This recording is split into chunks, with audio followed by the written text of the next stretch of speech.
Je suis avec Passepartout et je voulais expliquer aux personnes qui n'ont pas encore compris en quoi consiste Passepartout, hein, quelle est son utilité.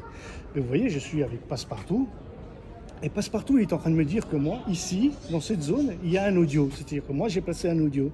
Vous voyez, donc ici, j'ai placé un audio.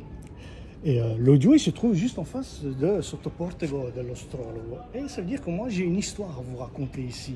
Donc, lorsque vous êtes avec Passepartout et que vous voyez que moi, ici, j'ai une histoire à vous raconter, que ce soit en lecture ou en audio ou en vidéo, vous pouvez l'ouvrir. Donc, maintenant, on va faire un exemple pratique.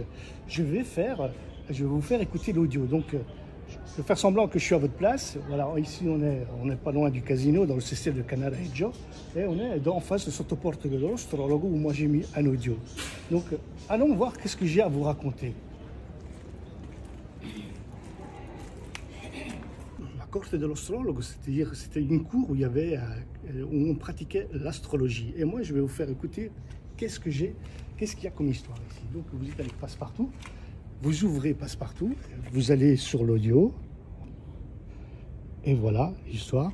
Voici devant la Corte dell'Ostrologo. D'après une sentence du Conseil des 10 de la Sénérissime, datée 28 mars 1541, dans cette cour y résidait une certaine Pasquetta Venturi, une astrologue et sorcière pratiquant l'art divinatoire. Toutes les jeunes filles du quartier la connaissaient bien, et même les dames de la noblesse venaient la consulter en secret à la tombée de la nuit. Pasquetta avait des herbes pour tous les besoins.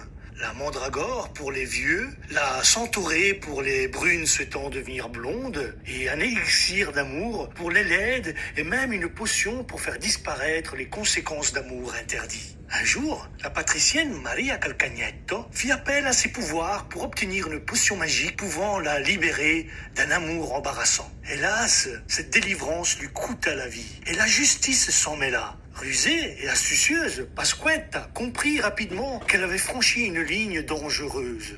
Elle s'enfuit dans la nuit sans laisser de traces. Bannie à perpétuité, et malgré une prime pour sa capture et une peine de mort en cas d'arrestation, elle réussit toujours à s'échapper aux autorités. La sentence, la condamnant, affichée dans la cour de San Marcuola, resta à jamais lettre morte, et le mystère de Pasquetta Venturi continua de hanter cette partie du Sestiere et de Canareggio. Il paraît que certaines nuits, on aperçoit encore sa silhouette dans les ruelles voisines à San Marcuola, car on soupçonne qu'elle ne soit jamais partie, mais au contraire, que ce soit toujours bien caché et qu'aujourd'hui son âme, en signe de défi, hante encore les cales vénitiennes. Et voilà, ça c'est des histoires que j'ai à vous raconter, des histoires comme ça avec Passepartout, il y en a plusieurs. Si ce n'est pas des audios, c'est des articles de lecture, ou bien c'est des vidéos que je vous ai fait, que je vous ai préparées pour vous raconter des histoires, des légendes, toutes vénitiennes.